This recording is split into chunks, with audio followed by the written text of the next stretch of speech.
नमस्कार, मैं तुषार गौतम। आप देख रहे हैं न्यू भारत न्यूज। मेरे साथ वरिष्ठ पत्रकार भी हैं और इनका परिचय करा देता हूं। इनका नाम है कैलाश शर्मा। काफ़ी लंबे समय से राजस्थान के वरिष्ठ दिग्गज पत्रकार रहे हैं और राजनीति के अंदर और जो फाइनेंशियली जो बजट होता है उनकी गजब पकड़ है। मतलब राजस्थान में इनके सब मुरीद हैं, सब बातचीत करना चाहते हैं। इनकी कलम भी चली है, आवाज़ भी चलती रहती है और अनुभव इतना है कि मतलब बजट को जान ले राजस्थान का या राजस्थान की राजनीति को जान ले तो एक इंसाइक्लोपीडिया है चलते चलते। सर, बहुत बहुत स्वागत है। धन्यवाद। राजस्थान की राजनीति के अंदर इस समय बहुत बड़ा एडवेंचर आया हुआ है, ट्विस्ट आया हुआ है, लैंडस्लाइड भी हुआ है इस बार लोकसभा चुनाव के अंदर। राजस्थान के अंदर लोकसभा की 25 सीटें होती है, लेकिन जिस तरह से 2014 2019 का जो इलेक्शन रहा है, इस बार लेकिन 2024 का डिफरेंट रहा है। इस बार लैंडस्लाइड हुआ है बीजेपी का। आखिरकार ये क्यों? जो बीजेपी ने दम भरा था कि 400 सीटें पार, बीजेपी ने नहीं दम भरा था। मैं वापस करेक्शन कर देता हूं, नरेंद्र मोदी ने बार बार सभी सभाओं में एक स्लोगन बन गया था कि इस बार हम 400 पार। राजस्थान में फिर कहां नुकसान हुआ, ये क्यों नुकसान हुआ, इसको हम जानते हैं। आपका बहुत बहुत स्वागत है सर। बताइए सर, हमारे दर्शकों को बहुत सरलता से। देखिए, राजस्थान की राजनीति का एक बहुत डिफरेंट तरह का चरित्र रहा है और जब भी इस राजनीति में डाइवर्जन अर्थात परिवर्तन हुआ है तो कंप्लीट लैंड स्लाइडिंग के साथ हुआ है। 1984 का लोकसभा चुनाव सामने है। 1984 के लोकसभा चुनाव में गैर कांग्रेसी दलों को एक भी सीट नहीं मिली थी। 5 साल बाद 1989-90 में जब लोकसभा चुनाव हुआ तो इसी तरह के नतीजे आए, कांग्रेस के खिलाफ थे और कांग्रेस को 1989-90 के लोकसभा चुनाव में एक भी सीट नहीं मिली थी। ठीक उसी तरह का परिदृश्य 2014 और 2019 के लोकसभा चुनाव में देखने को मिला। मुझे लग रहा था कि 2024 के लोकसभा चुनाव में जीरो लेवल हासिल होगा, किसको? लेकिन किसको? और जहां तक मैं मानकर चल रहा था, ये zero level Bharatiya Janata party की तरफ डाइवर्ट हो रहा था। मेरा मानना है कांग्रेस की कमजोरी रही जिस कारण वो 14 सीटों से वंचित रही। अन्यथा इंडिया गठबंधन को जो 11 सीटें मिली वो संख्या बढ़कर 25 की तरफ जा रही थी। कांग्रेस उस माहौल को कैश करने में, जीत में कंप्लीटली कन्वर्ट करने में नाकामयाब रही। अन्यथा कांग्रेस आज 25 सीटों पर राजस्थान में काबिज होती। शर्मा जी, उसका कारण क्या? उन सीटों को कैश क्यों नहीं कर पाया आखिरकार? देखिए, विधानसभा चुनाव में पराजय के बाद, हालांकि वो पराजय के पीछे भी कांग्रेस की अपनी कमजोरियां थी, उसके ठीक पहले जाएं, 5 साल अशोक गहलोत जी ने विपरीत परिस्थितियों में राज किया। सचिन पायलट का मानेसर प्रकरण, सचिन पायलट का गवर्नमेंट हॉस्टल पर धरना, सचिन पायलट की तरफ से भाखरोटा में बड़ी जनसभा जिसमें यात्रा करना, हेमाराम चौधरी जैसे दिग्गज कांग्रेस नेता का कांग्रेस के खिलाफ खुलेआम बोलना, ये सारी ऐसी चीजें थी जिसने कांग्रेस के प्रति एक नकारात्मक भाव पैदा किया। विपक्ष से ज्यादा मार सचिन पायलट के इन कृत्यों के कारण कांग्रेस को हुई और कांग्रेस बहुमत हासिल नहीं कर पाई। यही सिलसिला 2024 के लोकसभा चुनाव में हुआ। जो कांग्रेस 25 सीटें जीतने की तरफ उन्मुख थी, वो कांग्रेस कुछ गुर्जर बाहुल्य इलाकों में हारी है। उदाहरण के तौर पर अजमेर, उदाहरण के तौर पर भीलवाड़ा, उदाहरण के तौर पर कोटा, उदाहरण के तौर पर चित्तौड़गढ़। ये वो इलाके हैं जहां कांग्रेस की हार का कारण एकदम साफ है। दूसरे दो बड़े कारण और रहे। पहला, कांग्रेस के संगठन की कमजोरी। राजस्थान के जो 51,757 बूथ एरिया हैं, उन बूथ एरिया में कांग्रेस का पॉलिटिकल मैनेजमेंट बहुत कमजोर था। इस कारण कांग्रेस वहां लीड नहीं ले पाई। और नंबर 2, मुझे कहते हुए बहुत तकलीफ हो रही है कि कांग्रेस के फ्रंटलाइन लीडर्स ने राजनीति को कांग्रेस ओरिएंटेड नहीं बनाकर जातिवाद पर केंद्रित कर दिया। एक ही जाति के 8 उम्मीदवार लोकसभा चुनाव के लिए मैदान में उतारना मेरे हिसाब से कांग्रेस के लिए नुकसान का बहुत बड़ा स्टेप था। यही वजह रही कि कांग्रेस 25 सीटों के मुकाम तक नहीं पहुंच पाई। सर, आप विश्लेषक हैं तो उन नेताओं का नाम बता सकते हैं कि जो फ्रंट लाइनर थे, उन्होंने किस तरह से यहाँ कांग्रेस को हराने का काम किया, थोड़ा बताइए, जिक्र करिए। देखिए, कौन नेता थे, किसने कांग्रेस को हराने का काम किया, सब जानते हैं। लेकिन जातिगत गणित अगर हम देखें तो कुछ जाट बाहुल्य इलाकों में कांग्रेस को पराजय का सामना करना पड़ा और कुछ गुर्जर बाहुल्य इलाकों में कांग्रेस को पराजय का सामना करना पड़ा। नाम बताए नहीं जाते हैं, अपने आप इंडिकेट हो जाया करते हैं। असेसमेंट श्रोता और पाठक अपने आप करता है। सर, अगला सवाल मेरा आपसे यह है कि 2023 का इलेक्शन विधानसभा का और 2024 का इलेक्शन लोकसभा का कैसे डिफरेंट है राजस्थान? देखिए, 2023 के लोकसभा चुनाव में अशोक गहलोत सरकार के खिलाफ एंटी इनकम्बेंसी नहीं थी। ये कांग्रेस अपनी कमजोरी के कारण हारी। 2024 के लोकसभा चुनाव में राजस्थान के परिणामों का हम विश्लेषण करते हैं तो टीम नरेंद्र मोदी की केंद्र सरकार के खिलाफ बहुत सारी एंटी इनकम्बेंसीज थी। महंगाई से निपटने में नाकामयाबी, बेरोजगारी से निपटने में नाकामयाबी, केंद्र सरकार का वित्तीय प्रबंधन बिल्कुल कमजोर और जीरो लेवल पर होना, किसान आंदोलन और बहुत सारी बातें हैं। 100 से अधिक मुद्दे इस तरह के हैं जिस कारण नरेंद्र मोदी की सरकार के खिलाफ राजस्थान में माहौल था, लेकिन कमजोरी कांग्रेस की रही, वो कैश नहीं करवा पाई। भारतीय जनता पार्टी विधानसभा चुनाव के पहले भी विभाजित थी, इसलिए कि मुख्यमंत्री बनने के 1 या 2 नहीं 16 से अधिक नेता दावेदार थे। उसके बावजूद भी भारतीय जनता पार्टी बहुमत लाने में कामयाब रही। लोकसभा चुनाव में भारतीय जनता पार्टी के खिलाफ एंटी इनकम्बेंसी थी, लेकिन अपने बेटर बूथ मैनेजमेंट के कारण भारतीय जनता पार्टी 14 सीटें जीतने में कामयाब रही। अब राजस्थान में सरकार जब से बदली है, भाजपा की सरकार बनी है, अंतिम पंक्ति वाले को सीएम बनाया है भजन लाल शर्मा को, जो पहली बार ही विधायक बने सांगानेर से। क्या अब जो लोकसभा चुनाव में जिस तरह से राजस्थान में बीजेपी की सीटों में गिरावट आई है, क्या सीएम बदलने की चर्चाएं हैं? देखिए, जिस तरह से भारतीय जनता पार्टी को केंद्र में मिलने वाली सीटों की संख्या 303 से घटकर 240 पर रह गई है, तो डिटोरेशन तो वहाँ भी हुआ है और डिटोरेशन यहाँ भी हुआ है।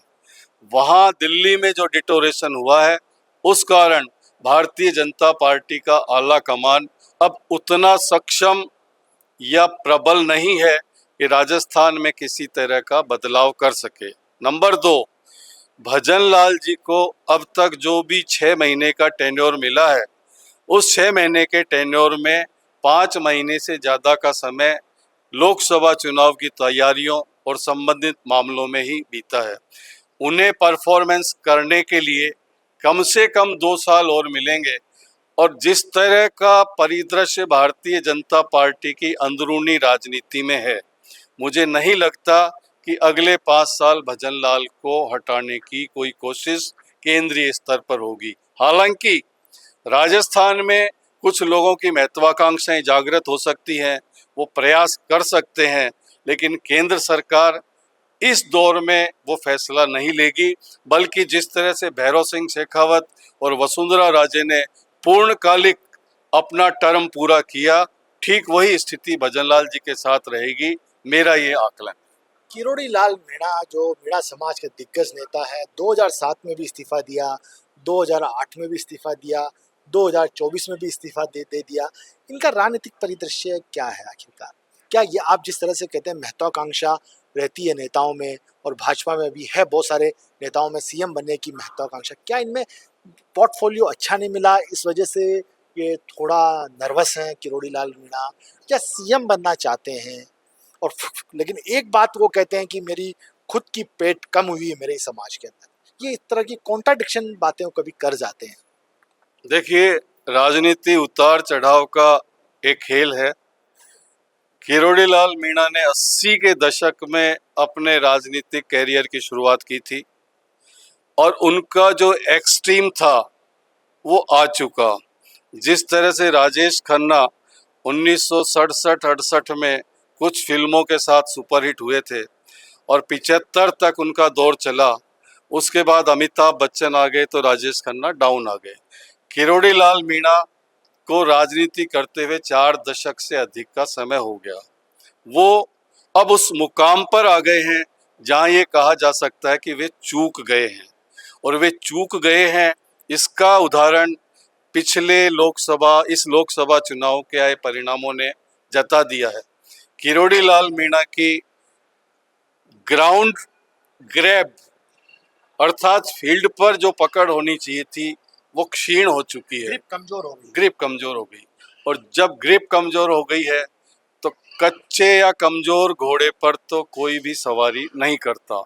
इसलिए किरोड़ी लाल मीणा के पास जो कुछ है आज, अगर वो उसको बनाने में नाकाम रहते हैं, उन्होंने इस्तीफा भी दे दिया है, लेकिन मुझे लगता है कि उन्हें मनाने के विशेष प्रयास नहीं होंगे और वो राजस्थान की भाजपा राजनीति की मुख्य धारा में वो जंप नहीं ले पाएंगे जिसके लिए वो प्रयासरत है। उनकी महत्वाकांक्षा राजस्थान के मुख्यमंत्री की कुर्सी हो सकती है, लेकिन इसके आड़े उनकी उम्र भी आएगी और वर्तमान सरकार का जो परिदृश्य है वो भी आएगा।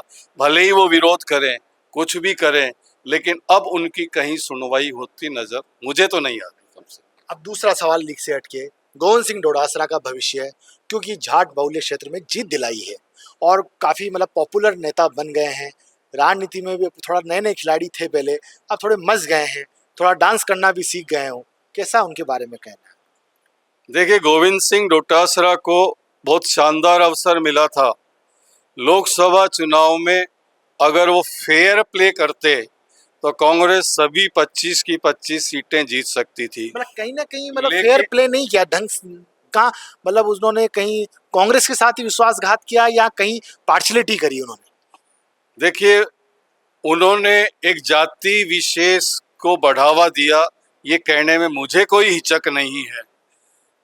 25 लोकसभा क्षेत्रों में 8 टिकटें या 8 प्रत्याशी एक ही जाति विशेष को देना उनकी जातिवादी संकीर्णता को इंगित करता है।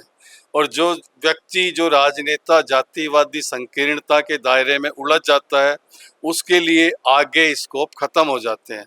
अशोक गहलोत का जातिगत आधार देखें तो बहुत कम साइज है उसका, लेकिन उसके बावजूद भी वो नेशनल लेवल के लीडर बन गए। गोविंद सिंह डोटासरा अगर फेयर प्ले करते, लोकसभा चुनाव में कांग्रेस को कांग्रेस के एंगल से देखते और कांग्रेस को जिताने की दिशा में सार्थक प्रयास करते, तो आज की तारीख में वे राजस्थान की कांग्रेस राजनीति में टॉप 2 में कहीं जंप कर रहे होते। लेकिन अब वो बहुत पिछड़ चुके हैं।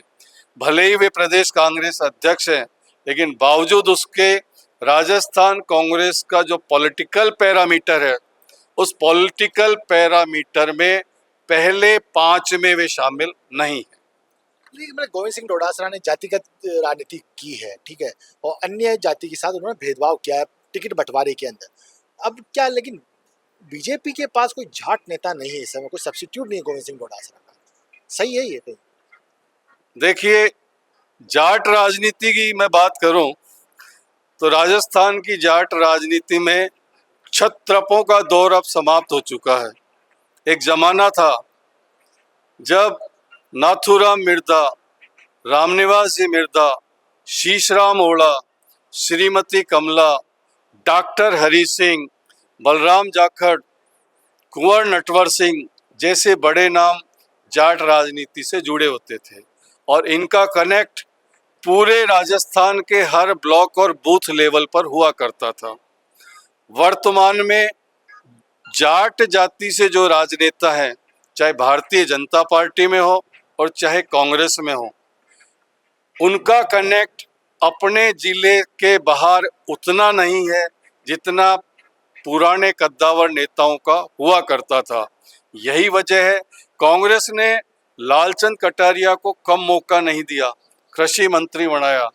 वे चाहते, मंत्री भी बनाया था, सीपी जोशी ने पैरवी करी थी उनके लिए। वे चाहते तो राजस्थान की कांग्रेस राजनीति में एक कद्दावर जाट नेता बन सकते थे, लेकिन वो मौका उन्होंने खो दिया। अशोक गहलोत जी ने महेंद्र चौधरी को उठाने की बहुत कोशिश की, लेकिन महेंद्र चौधरी भी उसमें कामयाब नहीं हो पाए। कांग्रेस की मुख्य धारा में अवसर बहुत मिले, लेकिन जो कद पिछली पीढ़ी ने प्राप्त किया, नई पीढ़ी में कोई जाट नेता उस तक पहुंच नहीं पाया। हाँ, एक नाम का जिक्र मैं जरूर करूंगा, वो नाम राजस्थान की कांग्रेस राजनीति की मुख्य धारा में हालांकि नहीं है, इसलिए कि राजस्थान की कांग्रेस राजनीति के क्षत्रपों ने ही उसे बाहर किया है। लेकिन कभी समय आया तो वो नाम अगर राजस्थान की कांग्रेस राजनीति में सक्रिय होता है तो वो एक बड़ा मुकाम हासिल कर सकता है। वो नाम है अमित पूनिया का। ऑल इंडिया अमित पूनिया, अच्छा। Amit Poonia all India youth Congress committee के महामंत्री रह चुके हैं, राहुल गांधी जी के निजी विश्वास पात्र हैं, और राहुल गांधी जी ने उनको जब जहां जो टास्क दिए हैं वो उन्होंने ईमानदारी पूर्वक निभाए हैं। ये कोई परिस्थितियां ऐसी रही कि पिछले 2 विधानसभा या लोकसभा चुनाव में उन्हें टिकट मिला नहीं या उन्होंने कोशिश नहीं की, लेकिन जब भी उनकी कभी एंट्री होगी तो वो एक कद्दावर नेता के रूप में साबित हो सकते हैं, इसलिए कि उनका अपना एक विजन है, अपनी सोच है। लेकिन रविंद्र भाटी ने विधायक अभी सीयू से उभर के आए हैं, लोकसभा से भी लोकसभा चुनाव लड़ा निर्दलीय के तौर पर। इनका क्या भविष्य देखते हैं? अभी सोशल मीडिया के हीरो बने हुए हैं। देखिए, रविंद्र भाटी जी फिलहाल एक जिले विशेष तक सीमित हैं और उनका विशेष तक तो सीमित है, लेकिन लोकसभा चुनाव के अंदर नेशनल लीडर बन गए थे। एक हॉट सीट बता रहे थे, सारे टीवी चैनल्स, समाचार पत्र, सोशल मीडिया वाले सब बता रहे थे कि एक नेशनल लीडर बन गए। देखिए, नेशनल लीडर की जो हाइट होती है वो जनाधार से इंगित होती है, और उस जनाधार को अभी तक कलेक्ट और कनेक्ट कर पाने में वो कामयाब नहीं हो पाए हैं। अभी उनका राजनीतिक पौधा थोड़ा सा प्रस्फुटित हुआ है।